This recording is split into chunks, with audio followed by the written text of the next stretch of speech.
Selamat malam. 28 Oktober saatnya kita memperingati Hari Sumpah Pemuda. Dan pemuda-pemuda berwawasan hari di Studio Tonight Show malam hari ini, Vincent, ada dari Universitas Indonesia.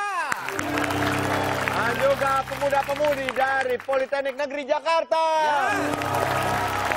Selamat Hari Pemuda sekali lagi untuk Tonight Lover semua. Konon Bung Karno pernah berkata, berikan aku 1000 orang tua, niscaya akan kucabut Semeru dari akarnya.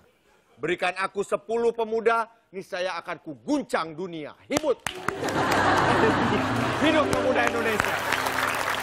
Buat Tonight Lovers di rumah juga, buat seluruh pemuda, dan juga siapapun boleh ikutan kuis Twitter kita. Tweet pic sosok pemuda atau orang berjiwa muda, inspirasi Indonesia kalian, dan mention alasannya ke Twitter @tunightshow_net dengan hashtag TNS Inspirasi Muda. Tweet menarik akan mendapatkan hadiah Rp1 juta untuk 2 orang pemenang. Oke, tapi sebelum itu untuk para pemudi-pemuda kita akan berikan wawasan untuk menambah apalagi pengetahuan mereka. Benar, kita beri makanan jiwa yang terangkum dalam Tonight Headline. Tonight Headline. Berita pertama, gang sempit ini punya lampu rambu lalu lintas. Gang sempit? Ya. Oh iya. Jadi ada jalan yang menarik di tengah kawasan paling tua di kota Praha, ibu kota Republik Ceko. Yaitu sebuah jalan sempit dengan lebar hanya 50 cm. Hah? Bernama Vinarna Chertovka. Selain sempit, letak keunikan dari jalan ini adalah adanya lampu lalu lintas. Dan fungsi lampu lalu lintas ini adalah untuk mencegah orang saling berpapasan. Karena jalan hanya muat dilewati oleh satu orang saja. Headline selanjutnya, proyek taman bawah tanah pertama di dunia. Lowline Lab di Manhattan, New York, Amerika Serikat merupakan salah satu proyek pembangunan taman bawah tanah pertama di dunia. Teknologi yang digunakan oleh Lowline Lab itu namanya remote skylight. Jadi ada beberapa lubang di langit-langit bangunan yang memancarkan sinar matahari dan dinilai cukup untuk membuat tanaman tumbuh subur meskipun ada di bawah tanah. Satu tarikan nafas tuh, kayak ijab kabul ya. Oke, ini ada kita tanyakan beberapa pendapat masyarakat. Pertama kita uji, dia hafal Sumpah Pemuda atau enggak? Ya. Kedua, ini kita ada beberapa juga pendapat masyarakat tentang sosok pemuda atau orang berjiwa muda di Indonesia. Ini dia.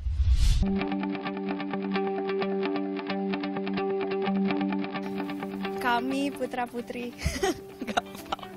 Nggak hafal. Gue nggak hafal. Sumpah Pemuda. Kami putra dan putri Indonesia. Bertanah air satu, tanah air Indonesia. Kami putra dan putri Indonesia. Berbangsa satu, bangsa Indonesia. Kami putra dan putri Indonesia, berbahasa satu, bahasa Indonesia. Tuh kan, gue hafal.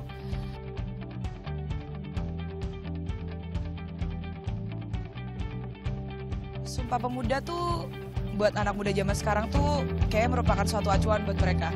Tapi kadang-kadang anak muda zaman sekarang tuh suka lupa sama acuan mereka sendiri tuh apa. Dan kadang-kadang mereka juga lupa bahkan Sumpah Pemuda itu apa. Kurang asik aja sih anak-anak pemuda sekarang, nggak terlalu gabung, nggak ngerasain bahwa jiwanya itu satu Indonesia banget gitu. Mungkin kalau ditanya Sumpah Pemuda banyak yang nggak tahu, banyak yang lupa segala macam. Padahal kalau diingat-ingat pejuang zaman dulu tuh, aduh susah banget deh untuk mencapai di titik masa sekarang. Tapi Vincent, kalau menurut lo sosok pemuda yang menginspirasi lo siapa? Gue ya? Caranya, siapa tahu kan gue jawabannya. Siapa bro? Hah? Enggak, lo kan pertama enggak, kedua lo udah nggak muda gitu, bukan kan, dulu kan kita pernah muda bro. Oh, kan muda nggak harus maksudnya saat itu lo jiwa muda juga bisa. Bisa juga. Oh, jangan pernah ngerasa tua deh. Umur itu cuma hanya angka doang. Oh benar-benar. Jiwa tuh muda. Berarti sosok yang menginspirasi pemuda atau berjiwa muda adalah bapak gue. Jan Trofi. Bapak gue. Kita ngomongin balik lagi soal Sumpah Pemuda. Nih ya, sambil mengingat-ingat sejarah, ada beberapa fakta-fakta tentang Sumpah Pemuda yang akan dibawakan oleh Hesti Pemudi. Wih, Hesti Pemudi. Penuh semangat, silakan.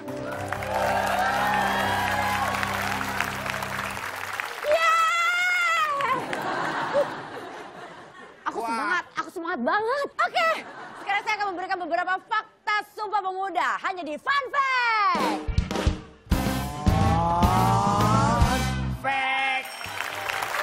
Fakta yang pertama, Biasanya dalam peristiwa sejarah pertama tercetusnya sebuah gagasan atau gerakan menjadi tanggal kelahiran dari gerakan atau peristiwa tersebut. Namun berbeda dengan Sumpah Pemuda. Sumpah Pemuda dibacakan pada tanggal 28 Oktober 1928 justru hasil rumusan dari Kongres Pemuda kedua yang hingga kini setiap tahunnya diperingati sebagai Hari Sumpah Pemuda. Fakta yang kedua. Pemuda zaman dulu suka jahil sama polisi Belanda.